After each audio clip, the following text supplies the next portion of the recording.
Thank you, everyone, and all the speakers for joining us today to speak about the future of digital creativity. So we have amazing speakers with us on stage. To kick us off, we have Alexandra Art, who's going to give us a bit of an intro to what Art on Tezos is, what we're doing as Art on Tezos, and some of the amazing programming that has taken place over the past couple of years. Woohoo! Can everyone hear me okay? Okay, wonderful. And there's someone to click through the slides, right? Okay. Actually, do we have a clicker? Because I think this will be quite hard without the clicking. Okay, wonderful. So you should be able to see all of us soon on the screen. Can I just, as a warm-up, can you lift your hand if you've ever collected any art? Just like any art.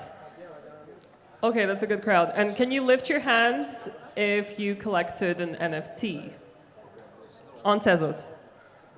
Oh wow, the hands are only getting higher. Okay, this is great. I know we have thousands of viewers online as well, so thank you everyone for joining. We'll be brief because we have to make it for the art show after this.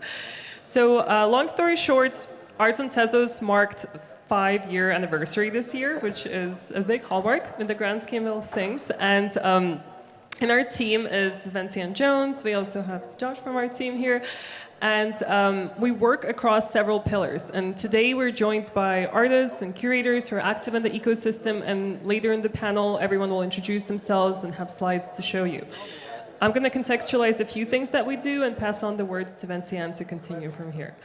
So first and foremost, at the heart of the ecosystem, we have artists, collectors, community. This involves writers.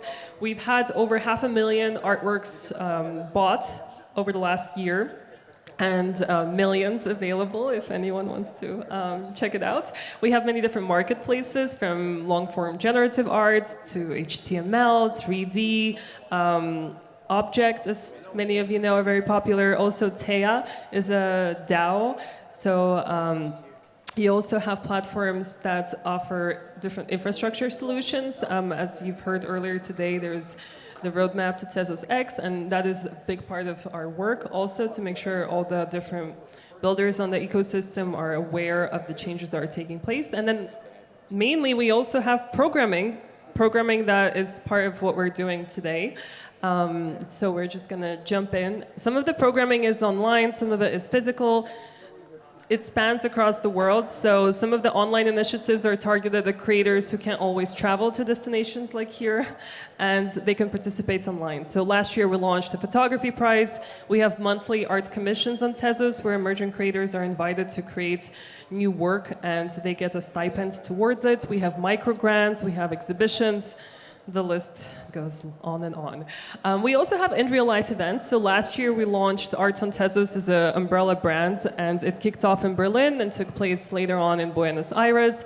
These are often either events led by our team or also by local communities. For example, Tez Arts Montreal took place last year for its 3rd consecutive year, which is a really big event in Canada. And we've also participated at Paris Photo together with Artverse Gallery and Object One, which is one of the major photography fairs in Paris. Moving from that...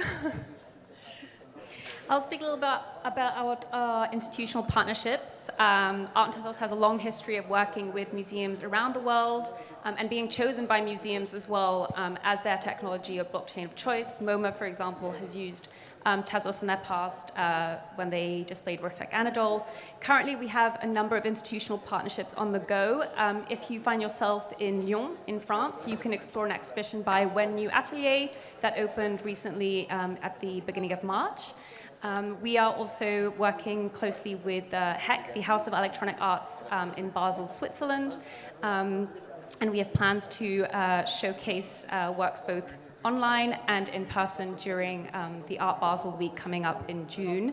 And also, if you find yourself in New York, please do stop by the Museum of the Moving Image to see an amazing commission by Sarah Friend and Ye-Won Song, who are exploring blockchain as a medium. So these are just a few examples of the institutions that we've worked with.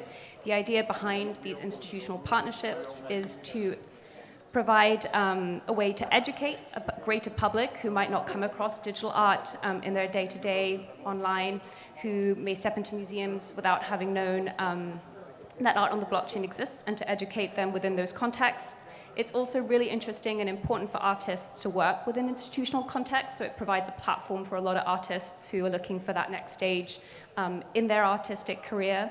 And it also provides a lot of really important context when it comes to the history of digital art and art on the blockchain.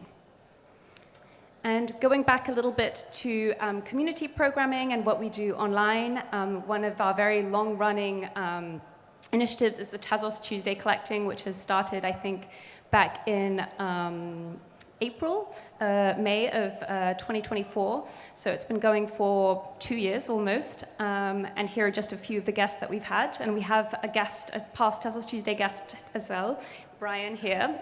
So how it works is every 2 weeks, a collector is given 500 Tez to explore and collect with on Tezos. So they're announced from the Tezos handle. They collect from the artists who share their works in the replies and from their own exploring through the Tezos marketplaces. And we're very glad to have Brian here today, who is an art advisor and curator who will talk a little bit about his background. He was previously head of digital art at Sotheby's Paris. And he'll speak as well about his Tezos Tuesday curation. Sure, thank you. That was nice to do. I mean, the challenge is to keep it up to the 500 Tez budget because I guess on Tezos it's a place where people like me that are a bit of art chronic accumulator, that's sort of anytime I see something I just want to own it, is a bit of a challenge to keep it. But one of the things that I really enjoy in Tezos that I don't think you get quite as much on other chain is the cultural diversity that you can find on Tezos. One of the reasons to that was that when the big NFT moment happened, minting fees were quite high, and let's face it, if you're someone living in Indonesia, where the average monthly income is about $300, you're not going to spend $50 minting an NFT. And so on Tezos, especially on object and various marketplaces that exist, you get to meet a lot of artists coming from places that usually does not have access to the broader art market. Artists from Africa, artists from Southeast Asia, South America, and in the creation that I did for the Tezos Tuesday, it's really, really shown because they might be to have a couple of American artists, but much broadly diverse than, I would say, the reality of the trad art market, where pretty much 70% of global value auctioned off by auction houses in the world is auctioned by New York. So there's an American dominance, hegemony almost, that make it so that if you're an artist, you're not living in Paris, London, or New York, there's no way you can really make a huge career for yourself unless you get to be internationally recognized and stuff like that. But I think that is one thing that Object and Tezos in general has provided to the art world is access for artists from those regions to be able to get to know their art, get collectors from across the world, and make a sustainable living. Prices on Tezos are often much lower than what you can find on ETH, but this, I would say, socio-economical reality of living in an emerging country make it so that even if you're selling artwork for $100 a piece, if you're living in a country where the average income is $200 a month, that's something that is sustainable for an artist. And here we have an artwork from Mirai Cotulus. It's an animation, so it doesn't really give as much justice like that, but both of those artists are from Turkey, for example. And the first exhibition I did was how artists, especially from Kurdistan, have used crypto to flee terrorism, to flee ISIS during the war in Syria. And crypto is a way, I believe, in the ideals of decentralized ideal of zero knowledge proof, of cypherpunk ideals, this idea of being able to free yourself from state-owned currency, state-owned control. And censorship is still very much a reality in today's art world. And I believe that without Tezos, without NFTs in general, artists like Mirai, artists like Kubilai wouldn't have been able to make a career for themselves and exist in the broader art world. The same thing here, like Lauren, I believe those are two artists from South America. This is an amazing scene in South America, and I still as well believe it's in South America, even in the last century, there's been a lot of political instability and stuff. So they are really, to me, the future of both crypto and the future of the art world is being able to onboard those people from emerging countries, from Africa, from South America, from Southeast Asia, which demographically in any ways going to represent the majority of the world, and already is in some aspects. So yeah, in that regard, I invite anyone that likes art and that likes to discover artwork that you would never see in the gallery in Cannes, in Paris, in New York.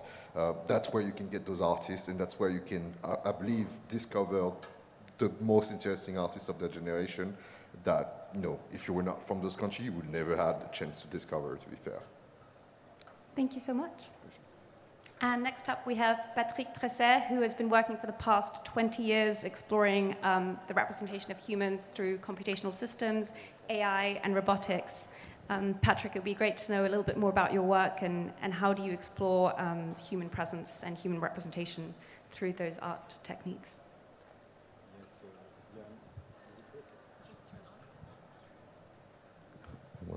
Yes, now it's working. Hello, everybody. Yeah, I'm best known for this type of installations where you have robotic. I use a robot as actors, and they all have a specificity that they make marks, so they react to reality by making drawings. But I'm not going to talk too much about that because we are here. The physicality, well, that's another debate anyway. But to bounce off what you said about the community on Tezos, that was what was the big surprise, because in 2021 was to meet all those artists from everywhere in the world and created this kind of commune of artists with different tastes. And the collectors are also in the community, which is something that is very specific, I think, with NFTs, and perhaps NFTs on Tezos. I'm not familiar with how it is. You have this direct link with people, which is surprising because it's digital. And that was, yes, would you have another question? I had a quick question because, Patrick, I remember your art when I first joined Tezos 5 years ago. I remember you were already there, and as an artist that exhibited in museums, has decades of career working with these robotic arms. You were at Art Basel last year, a digital art mile with us. There are lines of people to get your portrait, but you also discovered blockchain and NFTs, and so you kind of you're that bridge between the both worlds. Maybe could you just speak a tiny bit to that as well? So it came because of the pandemic. So my practice was based on exhibitions. So because they are installations, they are not easy to sell. I mean, not many people buy installations. So you get paid by fees when you exhibit. So during the pandemic, no exhibition, no fees, no money. And then the NFTs appeared. So I was looking at it, and the NFTs appeared on Tezos. And then we joined all of that. And for me, that until then, I didn't have a digital practice. Even if all my work is computer-based, I didn't. And it's during the first few weeks of ICAT-NUC that I developed this new side to my practice. And that was nice, because that really, the beauty of the digital stuff is that it's very fast and painless to make. There's no friction with digital stuff. Because with installations and robots, you will see when you come to the exhibition, it's different. It's heavier, takes time, and it's the same thing with painting. You have to send them. At the moment, I sold some paintings last month to someone, some drawings, and that's a month and a half that they are stuck at the custom in the States. It's impossible. No, so NFTs are great for that. It's this no friction thing, like for digital artworks. Thank you.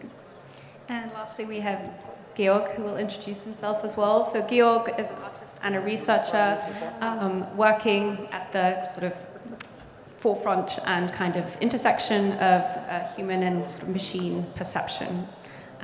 Would you like to tell us a little bit more about your practice? You've also participated in the object residency, and you'll be shown as well later on today during the art show, which starts at 6:30. Okay, thank you for having me. And yeah, I'd like to talk a little bit. This is one of the works. It's called Songs of Algorithm, and it's a network sculpture. And these are various devices playing together. You can instant it with your QR code, and then you are part of a network sculpture. And I like to use the human phones, the phones you own, I like my art being on your phones because it's quite an intimate object. We have our phones, we know where it is, and it's personal communication.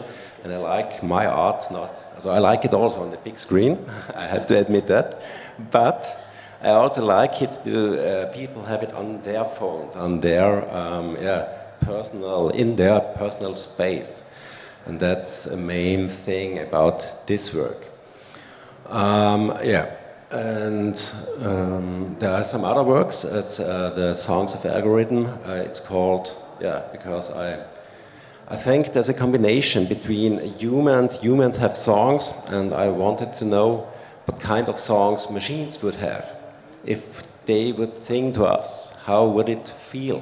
Because I'm quite interested in how our feeling, how our affects change through the machines. And so I try to imagine if the machine would do human stuff, like tapping back, tapping, or making a song.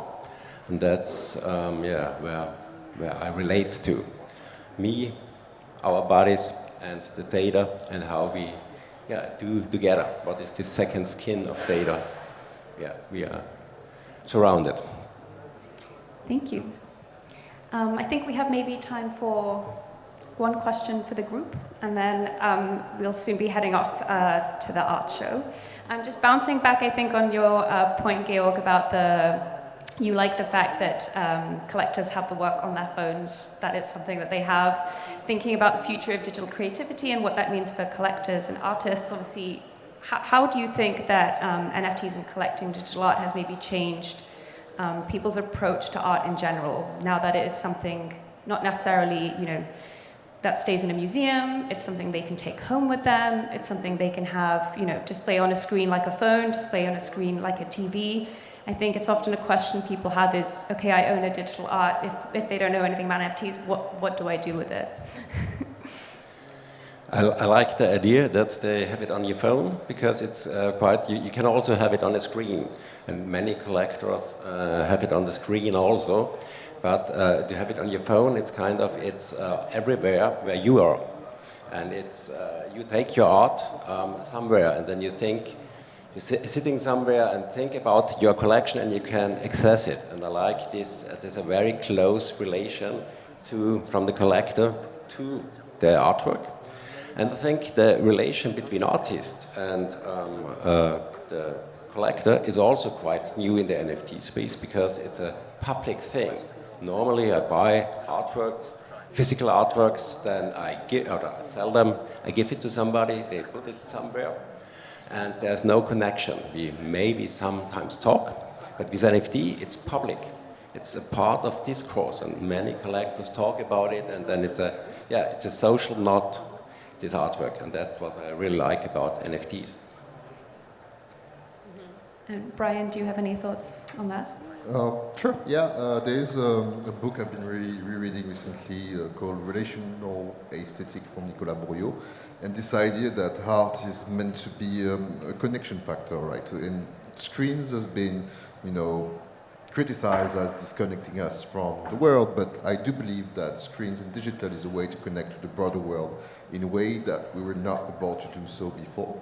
And I do think that, the internet is this third place, as there's been a lot of philosophical stuff that we'll not get into here, but pretty much this idea that connecting with arts through an exhibition, the audience, or to the artist, I think is the new paradigm of creativity. Nowadays you can be creative not just through your artwork, but through the way you communicate with people, through the way you present yourself, through the way you sell artwork, marketing, communication, sales, all of those fields that tend to be intermediated, is no longer the case with NFTs, and this is both a new responsibility to artists, but also a new opportunity, I believe, to express creativity in a way that was not seen before. And even Nicolas Bourriaud is very critical about NFT in general, but I believe that, in fact, this movement is very much in line with this notion of relational aesthetic, network art, some people call it in space. Let's not go into semiology, but it is something that I truly believe is the future of creativity, to the title of that panel. Yeah, I just quickly, I know we have 3 minutes left, to build on that point, because we're talking about the future, and you mentioned, interestingly, networked art, right? Like, that is sort of the state. And the same way as, like, maybe 100 years ago, people were like, wait, photography is art? What? Like, no, it's just take a portrait. But then you had the photography fairs, and all of a sudden you need photography reporters, and then all of a sudden, you know, you have collectors, you have all these people who are interested in photography circulating around a certain place. But that place doesn't have to be physical, and I think that's where we're moving in right now. Is, you know, we had Instagram launch, and all of a sudden they're Instagram artists that don't need gallery representation. They, you know, they have their channels, and same thing that happened with blockchain as well, and different blockchains, different marketplaces working together to create these networks that congregate people who are passionate about it, and then it manifests itself at events like this, or it manifests. And the beauty of digital art, it doesn't have to be a confined gallery space. It can be anything, because the beauty of digital art, it's not confined to a canvas. Like, a lot of artists work with art that can be a vertical screen, horizontal screen, HTML. They can do site-specific work. And I think those works are much more fluid. They can be accessed globally at any point of time, similar experiences for different people. And I think that is, the conflict is not like physical trad arts versus digital. I think it's just, it's that confluence, that fluidity that it allows to create spaces of shared connection and conversation. A lot of artists that we have are some of the world's best developers, you know, people from Microsoft, from Google. In their spare time, they create art, you know, or we have artists that have traditional training, but then thanks to COVID, you know, they're easily able to sort of like morph that into something new. It gives life. And I think that convergence of different journeys, it's what really makes us really excited about it. So Alex has shared what she's very excited about for the future of digital art and art on the blockchain. I think I'd love to hear from the rest of our speakers. What are you most excited about? Patrick, maybe you kick us off.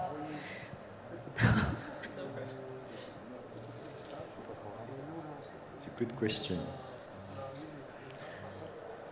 In art in general, or in creativity? No, I think that, yes, this possibility with communities producing art like that, networked, it's very new and very interesting, and perhaps I don't have much more ideas on that. I'm not that excited nowadays. Networked art, okay. Brian, we have about less than 1 minute left, so you have 30 seconds and then Gail gets 30 seconds. I know I tend to go on the monologue, I'm sorry. Yeah, did some notes. I guess the merging of physical and digital this day has been very important. If I may promote the show that we have with Patrick, you know, we're hosting an exhibition on Wednesday with onchain, where we showcase the work of Patrick, but also the work of another artist called Laurence Vetier, Paul Mogino. And both of those artists have a physical practice that delve into computer art or AI or versus variety of digital art system. And we've seen with Art Basel, Hong Kong and Miami that, you know, those artists have been producing more and more physical art, as we call it, new media art installation. And I truly believe in this idea of connecting further from digital and going back to that tangibility in this real life connection. That is really the convergence that we're seeing, and I think a lot of those artists never, as Patrick never thought about doing digital art before. I think a lot of digital artists never thought about making physical art, and this is a shift that is very exciting, and it's been going on for a couple of years now, I think. Georg, to wrap us up. Okay, I was always waiting for something like NFTs because I wanted to get rid of USB sticks, of having to print something. I just wanted to have a digital process. Just can it be digital? I don't want to have it on the screen. Everybody said, oh, the screen and the video is the work. And so I'm quite excited that this is there.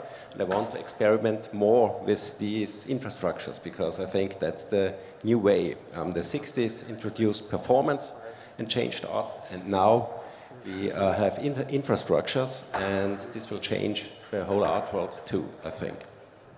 A wonderful note to end on. Thank you so much, everyone, for joining us on stage today, and thank you for the audience. Thank you.